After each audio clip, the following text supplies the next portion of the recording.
We play and call it work.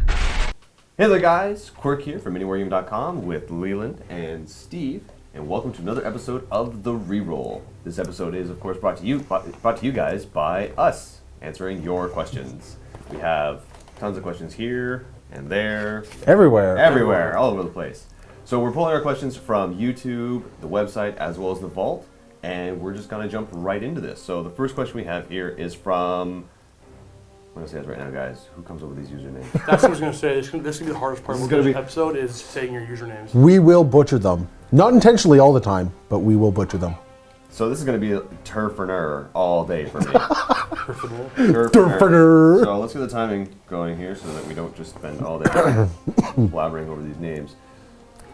Dalthios Venier. I really hope I said that right. Vinar? Yeah, cool, Vinar. Okay. Personally, as a tile player, our marker lights should go back to how they were in 5th.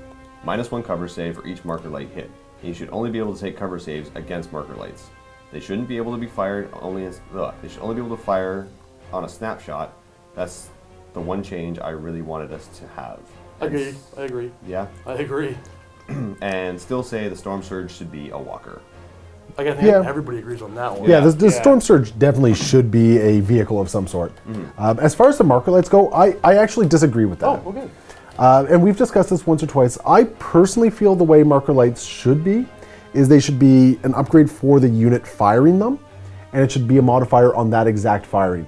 So if you have a marker light, first off, they would all be treated as networked. So the unit firing gets to take advantage of it. Okay.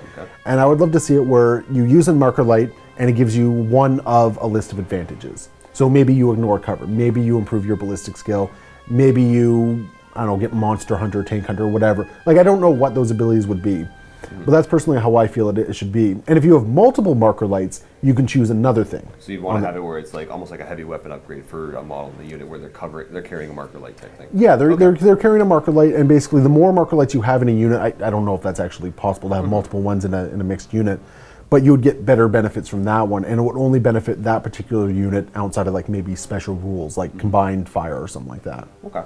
Yeah, no, for me, I actually like the fact that they affect other units. That's kind of cool. You're start working together. It adds like a lot of synergy. I just don't like anything that in the game. It's not just how anything in the game that can ignore cover, and that can do also serious work. That ignore cover in high AP or ignore cover in really high strength, like anti-tank vehicles. Things I'm not a big fan of. Not to say that they should be removed altogether, but I just wish the marker lights didn't have that ability.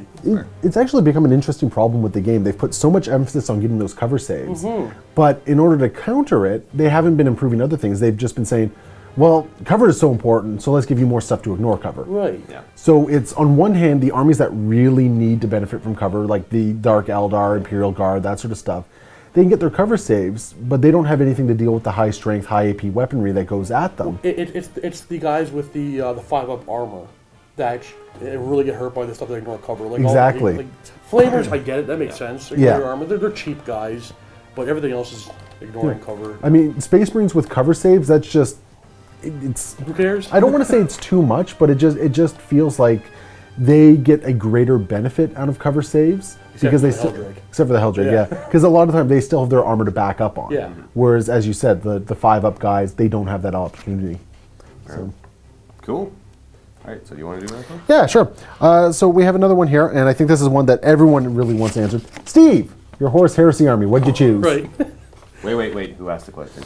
Oh, yeah. This is Briar Mist has asked this question. I can't believe we didn't actually cover this last episode because this decision was done a while ago. Yeah, Iron Warriors. I'm going to Iron Warriors. I've ordered my first 3,000 points of the army, and actually, I'm going to rephrase that. I've ordered the 3,000 points of the army. I'm not going to take it beyond 3,000. It's going to be a self-contained little mini army I'm going to have, and then I'm going to work on Dark Angels once their book comes out. So, Iron Warriors is the one. They're coming in, and then Dark Angels later. I'm actually excited to see what you can do with those, because you've proven that with simple, effective paint jobs, you can do a really cool job. Oh, thank you. I take the compliment. Thank you very much. I'm actually really excited to paint them, believe it or not. Mark III armor actuals for most of my stuff.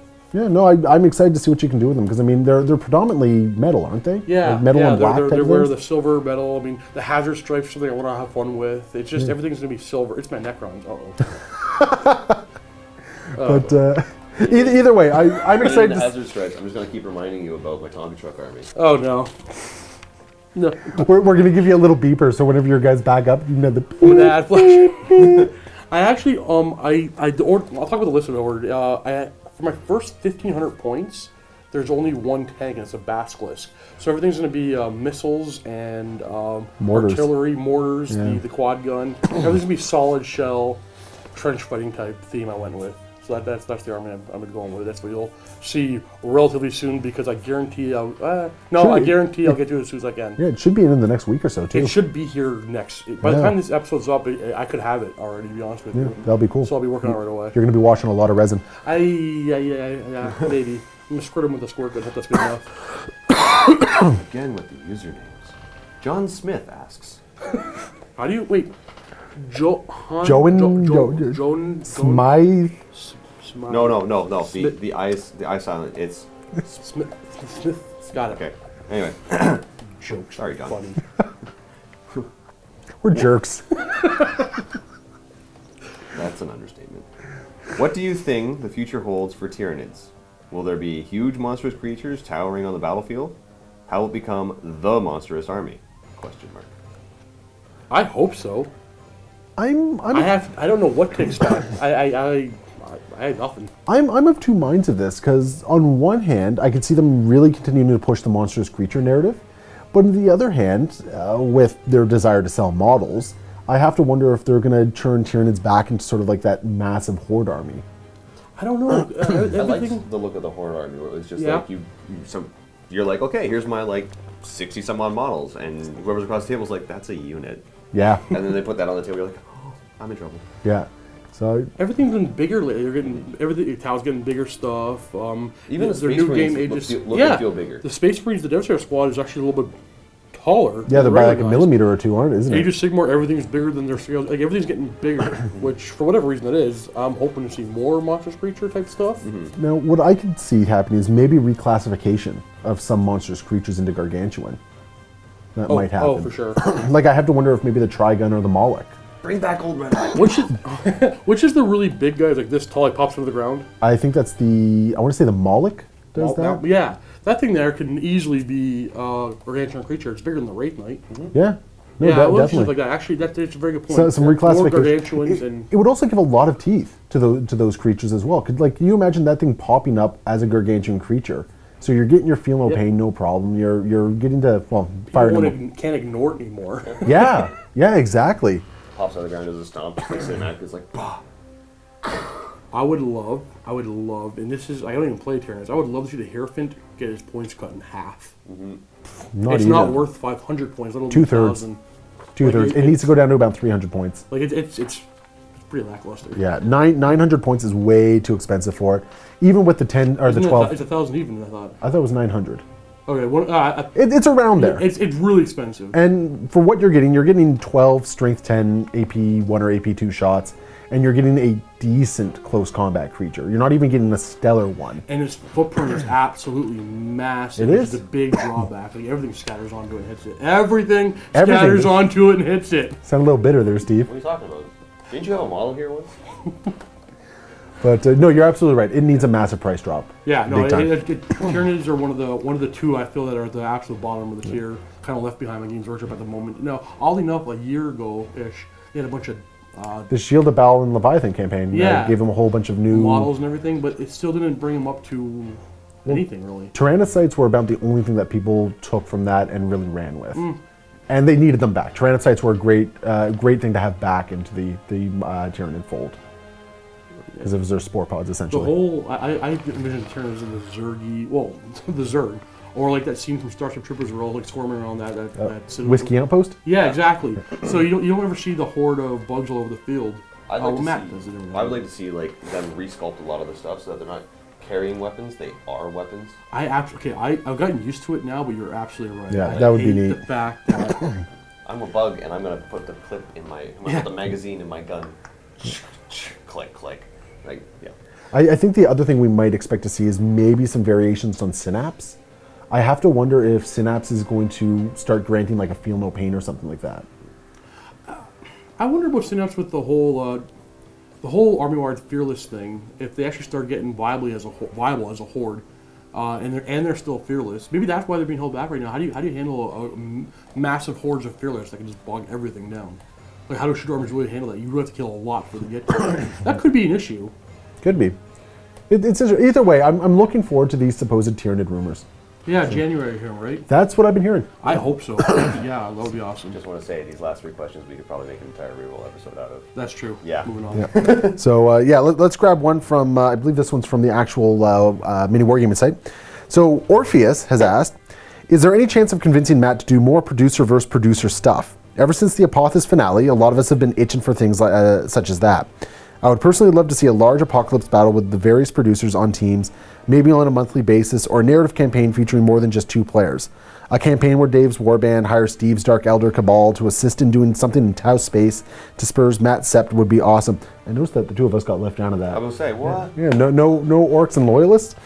And then question deuce, if you will, out of the producers, who do each of you think is the best player tactician? Okay, this is the second question is the Pirate King question. We all just answer ourselves. Okay, hold on. Here's what we're gonna do. We're gonna turn the camera off. We're gonna rumble this one out. And then the camera comes back on. That's the best tactician. I'm gonna stick with the Pirate King answer. We're all just gonna vote for ourselves. That's the thing. Like, I don't think anybody. Just wait too much. Me. I've beaten you in games, so me. 83 minutes ago. You know what? I have no. Just say me. Fine, me. I had an actual answer, but fine, Oh, okay. me. Actually, okay. Honestly, I was gonna say I definitely don't see myself as the best player in the studio. And a lot of that comes down to retention of things. I don't always remember everything I need to. that's a big problem I have too. So I will fully admit that is a massive issue. So for instance, I feel that Quark, and even you, Steve, like ever since you took over Fantasy, you've had a much better retention of rules and what's going on in the game. Yeah, when the job became the job, it's like, oh, I gotta. Yeah, and with Quark, because you know War Machine has been your primary game, your retention of rules is actually rather impressive. So I will fully admit He says that now, and then everybody's gonna watch my videos and be like, "You got that wrong. You got that wrong. You got that wrong." He was leave Quark alone. But no, I'll be the first one to admit I'm not the best one in the office. I'm not going to say I'm the worst, but I'm not the best. I think I broke Steve. That's gonna be a thing. Now. It's okay, bud.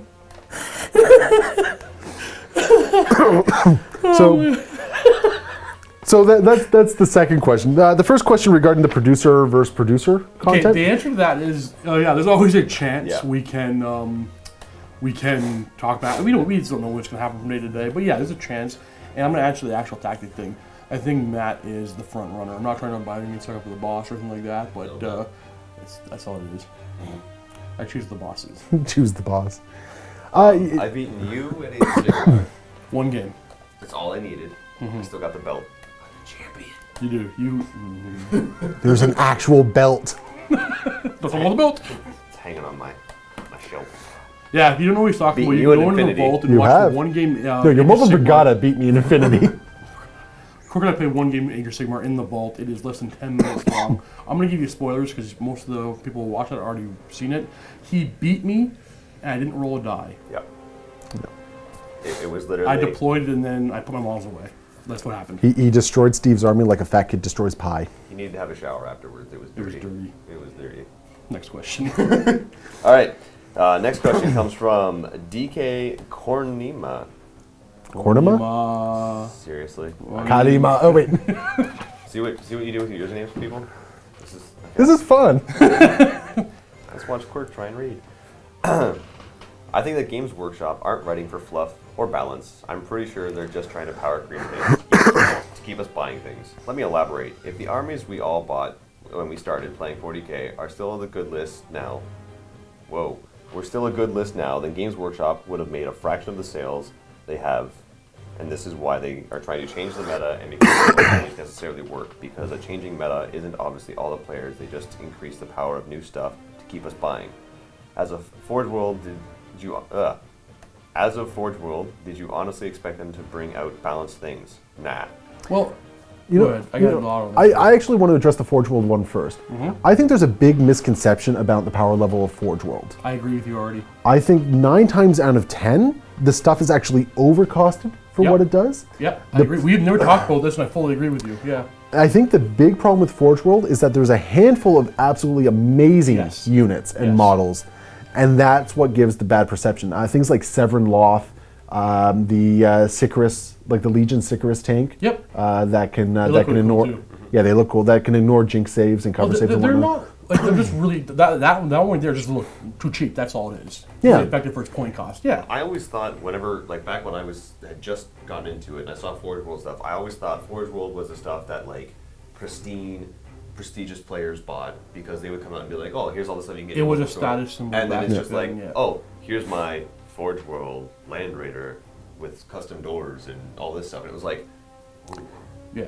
you're hardcore. And now it's like, oh, everybody has Forge World stuff. And Yeah, Well, hold on, everybody. We're used to it. We got like we have actually. There's- Let me rephrase that. Okay. We're just very used to It's more, it. it's more commonly seen. I think Yeah. I might have a biased opinion towards Yeah. it now, but it was definitely something that at the time it was like, ooh, you have a Forge World model? Like you see that Necron tomb crawler thing. Well, the thing with Necrons, the way you balance your army so you're not playing cheesy is you bring Forge World stuff. Yeah. Because I said the point cost is so high for its. In comparison, those things were pretty decent a couple of years ago. Now they're like, well, they're not most efficient use of your points. But the thing was, at the time, you would say, like, play 5 Necron players, and you played the one who had that, and you were like, I don't know what this does. It's scary. You're It not looks used to cool. it, yeah. And I'm scared. No, I haven't said that. I think Forge World still does have some prestige items, but I think they're the items that are usually running for £200-300 before conversion. So we're looking at things like the Titans, Reaver Titans, Thunderhawk, Some of the Knights. Warlord Titans, some of the Knights. Those things are definitely still kind of prestige items because I mean the average person doesn't have that money to Like drop that's on a it. lot of money for It is. model. I- I've never seen me buy one at that price. I actually had to make a deal with my wife when I bought the Thunderhawk. I basically told her that I would not buy any other Warhammer stuff for I think it was like 8 months. Wow. Because after tariffs and conversion and all that sort of stuff, I think I dropped close to $900 on it. It's over that right now. Just on Just its that on its base own. price. Yeah. Yeah, so it's crazy expensive, and that is my prestige piece right there. See, where you can get a whole army for that. I mean, a 1500. You can easily buy a 1500 point army for $900. Absolutely. You can buy a tournament-winning Age of Sigmar army for that. Right, Steve? Next question. Well, there's the other part of that question as well in regards to fluff versus Yeah. rules. Okay, Okay. actually, I think no, I think you're saying it negatively. I agree with you, but I think it's a good thing. I think Games Workshop and any model producer has to make their existing customers buy new stuff later on, or else they're going to go out of business. I mean, I think a big part of their business is new customers, but having new things to buy, changing up your armies keeps it fresh for all of us. Next Codex, I needed to buy more flayed ones because I didn't have enough of them last time. I need to buy more Tomb Blades because now they're awesome. I'm expanding on my army. I think it's a good thing. Yep. Well, I liked it because it was the story's progressing. That too. Well, That it doesn't was- really happen so much in 40K. It doesn't happen as much as it used to, but it's still, the progression of the story was always something that really interested me because it was always like the last book ended on a cliffhanger. You had to wait forever before something else would come out or something new would come out. And every time a new rulebook came out, I remember always. Oh, you're looking- talking War Machine. No, I'm talking 40K. Really? There was always, every time a new rulebook came out, the first thing I did was I'd look at the picture of the Emperor. Because if you look at it, the first one, it was like the very first picture you see of him, just a regular guy. If you look at the most recent one, it's a skeleton. Yep. And He's it's really aging. decayed. He's decaying. I've never known that. I had Yeah. no Now, idea. now part of was that. something that always interested me. Wow. Now that's Yeah, I like just obviously didn't it's know. obviously that's not to do with rules, but that is a No, cool little it's element of it. Yeah. fluff-wise, But as far as that go, like Rules for fluff, I like it. I like it. you know what, I think both arguments are right. You know who does be fluff honest. that's- really that's- well? Predator Press. I don't know. I don't like. I think 40K's fluff is. Yeah, it's I good. love Warhammer Fantasy. That's my favorite game. But the fluff in 40K is second to none in my opinion. I love it. I think it's the best. Fair enough. Okay, next question. So we have another one from the MiniWarGaming channel. We have Nathaniel. Nathanol? Nathaniel? Nathanol. Na- I think it's Nathanol. Nathaniel? Nathaniel. Any chance you guys will start running your own narrative campaigns? This one That's a weird coincidence. in 40K, I don't see that happening anytime soon. You're actually right about that. I know. Matt, though, that's Matt's domain. I mean, Matt loves doing it. He's not going to relinquish control of that by any means. He actually loves doing it. Yeah. I'm for the other game The stuff that systems, we do, I will say, I think the what stuff it that we is- do ourselves, go ahead. The easiest way to say it is that we all, when Matt says, here's a 40K campaign, we all play 40K, so we can all help out with that. Yeah. If I go, I want to start a War Machine campaign, None of us can bring any. please help me, Steve. I know there's not You're really my much I last can. If it comes to, I want to start an Infinity campaign, we're all like, what? Yeah, we like- don't know anything but what's going on in Infinity. yeah, like At least I don't. I'm still trying to retain fluff. Like Yeah. there's a lot going on with that So, one. So it makes it a little bit difficult for the narrative in that sense. And then the other thing is that if we do want to start it and we get guests coming in, we need to get these guests coming in constantly. And that's really difficult to do. Yeah. We can try it and probably get maybe 2 days out of it. The simplest answer, though, I mean, it's still a job, and for us, any one of us, if say right now, Court decided he wanted to do a campaign, he'd have to put all his current responsibilities on the side burner and to work on it. And we're just employees, only we have the authority to be like, you know, I'm not going to do my job for a couple of weeks. I'm going to write this campaign. no, it's a lot more work than It is a lot of work. at yeah. least the way we would do it, because we have to make sure everything is consistent We and would also want coherent. to do it to the same level Matt does it. And Which I think would Well, be that would be mistake. expected. Yeah, Yeah. it That would be expected of couldn't us. do it. yeah. So there you go. It's a possibility, but it's probably not in the immediate future. Exactly. Exactly. All right. That's not a question. Oh, here we go. Was there a question mark at the end? Because then it was. It wasn't a question. Oh, okay. There was a ... And now everyone's going to go look for the ... All right. Old man Herbert. Hubert? Hubert. Herbert. Herbert. This joke is going to get We're old. people are watching this being like, okay, we get it. You guys can't say names. Move on. In my fancy reading voice, are any of you going to have an Imperial Guard army? Question mark. No. Me? I don't think so. I don't think I ever would. Eventually, yes. Yeah. I thought about doing. No, I'm not gonna. I don't think I personally. I don't find them all that interesting. I want to play like sci-fi fantasy in the future. Imperial Guard's pretty much like I can play bolt action. Yeah. It's too realistic for me. Fair enough. I will definitely have a guard army eventually in the future. I've been eyeballing the Elysian drop troops for a very long time. That right there is something that would I love. Okay, when they first came out in Forge World way back when with those little weird weenie jetpack things, yeah, I love them. I consider doing them as well. But when I think of an army, I think about everything in the range. So if I'm going to do an army, I do all this stuff. So Elysian wouldn't be enough to get me to do the whole army. Fair enough. But yeah, no, I find them kind of bland. I don't know. I hate painting vehicles. Oh, okay. That's a weird reason. That might get distracted because I would want to make sure that all the guys had like those old like World War II gas masks.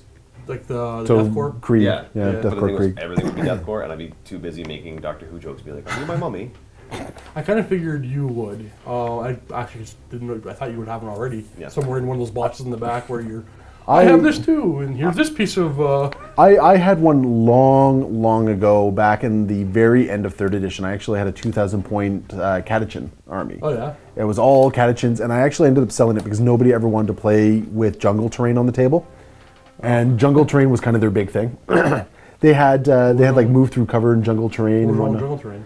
Nobody wanted to play me against it because all my guys could move through jungle terrain. They could see through jungle Oh, so it's terrain. just a big advantage for the Catachin. Because this Okay. was also at a time where area terrain, you couldn't see so many inches through it. Oh. So if you War were, Machine. I think it was like 3 inches deep, and you couldn't see out of it. That's like The Catachins, however, This company sells a bunch of miniatures though. the Catachins though could see out of it. So you could park a unit in jungle terrain, and basically you couldn't be shot, but you could shoot out. And you could do that with snipers. That would get annoying. That would get very annoying. But it'd be, yeah, it's still. And that was on top of booby trapping pieces of terrain as well, and fragging your commissar. It would be nice. Well, I would never do it. I'm gonna make a comment. It'd be nice to play some old editions every now and then. But I want to learn it and then probably do it all wrong. No, fair enough. All right. So let's see. So we have organic golem. So if armies are getting fluffier, and with Khorne Demonkin as an example, do you think the other Chaos Gods will get fluffy codices too? I don't think those questions actually. I don't think. I don't That know. wasn't even a sentence. All- I'm trying to but- say like I don't think they actually go. That whole sentence kind of works together because the reason armies are getting fluffier for whatever reason that has nothing to do with the release schedule from Games Workshop. I would say. So I would love to see. Absolutely, I would love to see. Zinch, Demonkin, or whatever. I could but- see Nurgle and Zinch getting one. They seem to be shying away from Slaanesh at this point, though. Yeah. Yeah. So I think Slaanesh's future is still very much up in the air. But Nurgle and Tzeentch, I I could would see. love to. Yeah, that'd be like I'm not a big Korn fan, but the Korn Gaming book, I get more and more respect for it all the time. It's pretty good.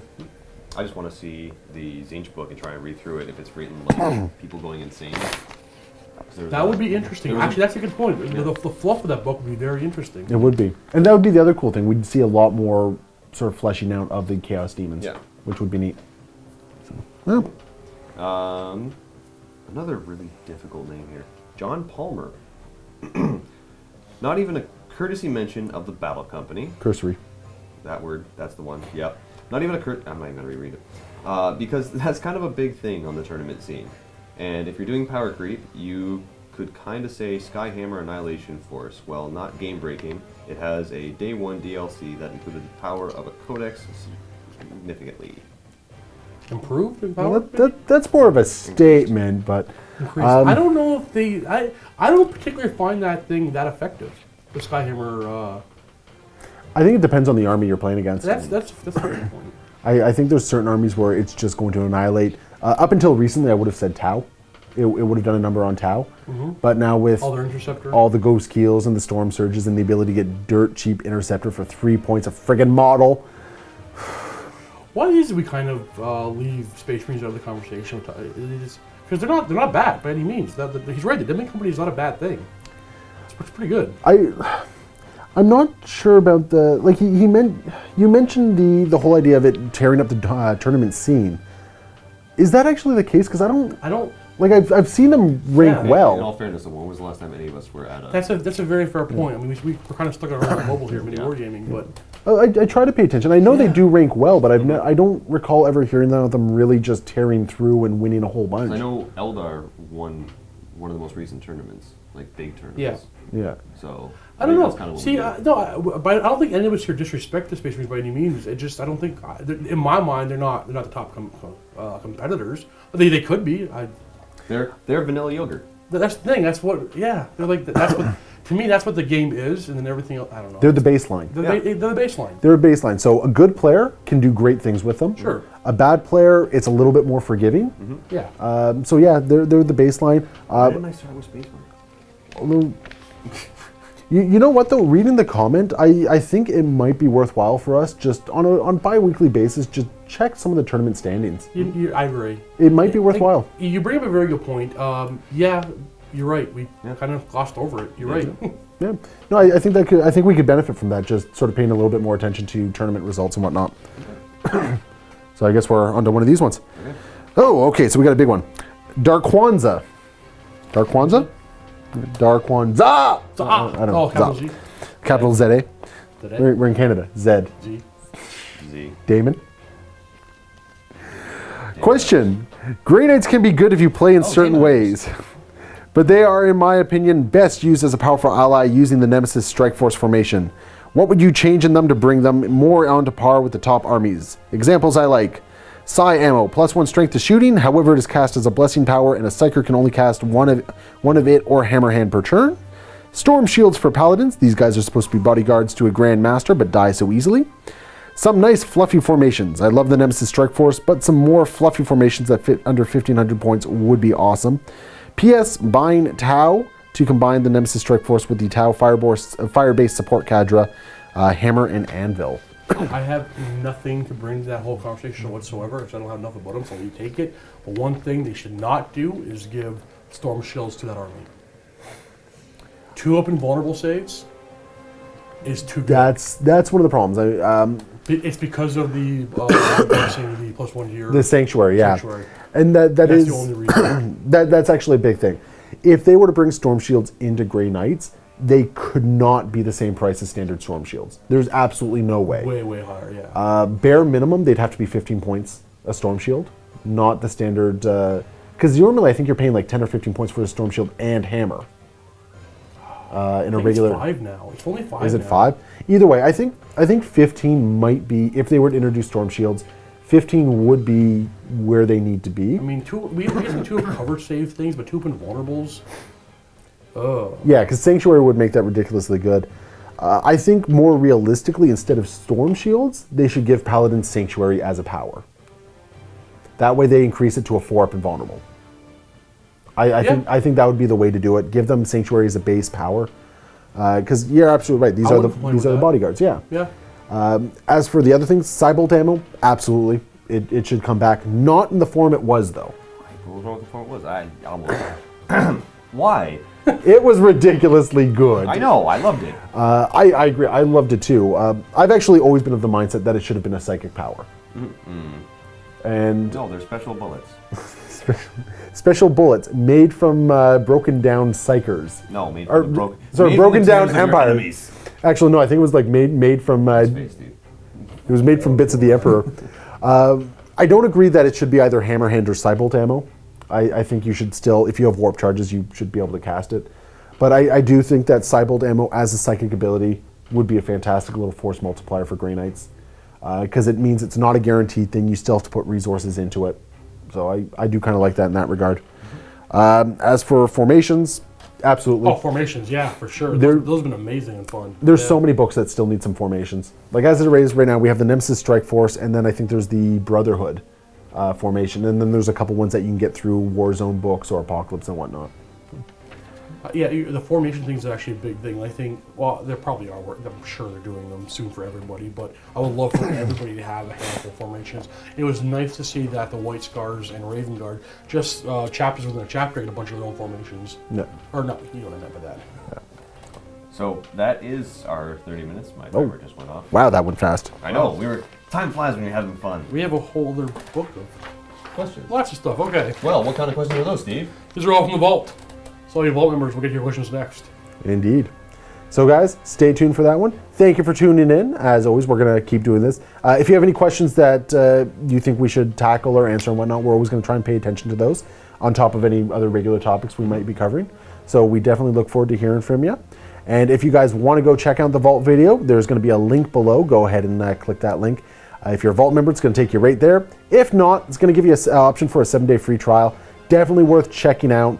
Tons of great content in there. I think we worked out one day where it would take even more than a week to binge watch it all. A long time, yeah. Yeah, between quick tips, battle reports, everything. So definitely check it out. Hopefully we see you stick around because there's great content and we'd love doing more and more of this. And the Vault really does let us do that. So go check us out in the other video and we'll see you next time. Happy wargaming. Thanks for the questions, guys. Yeah, thanks.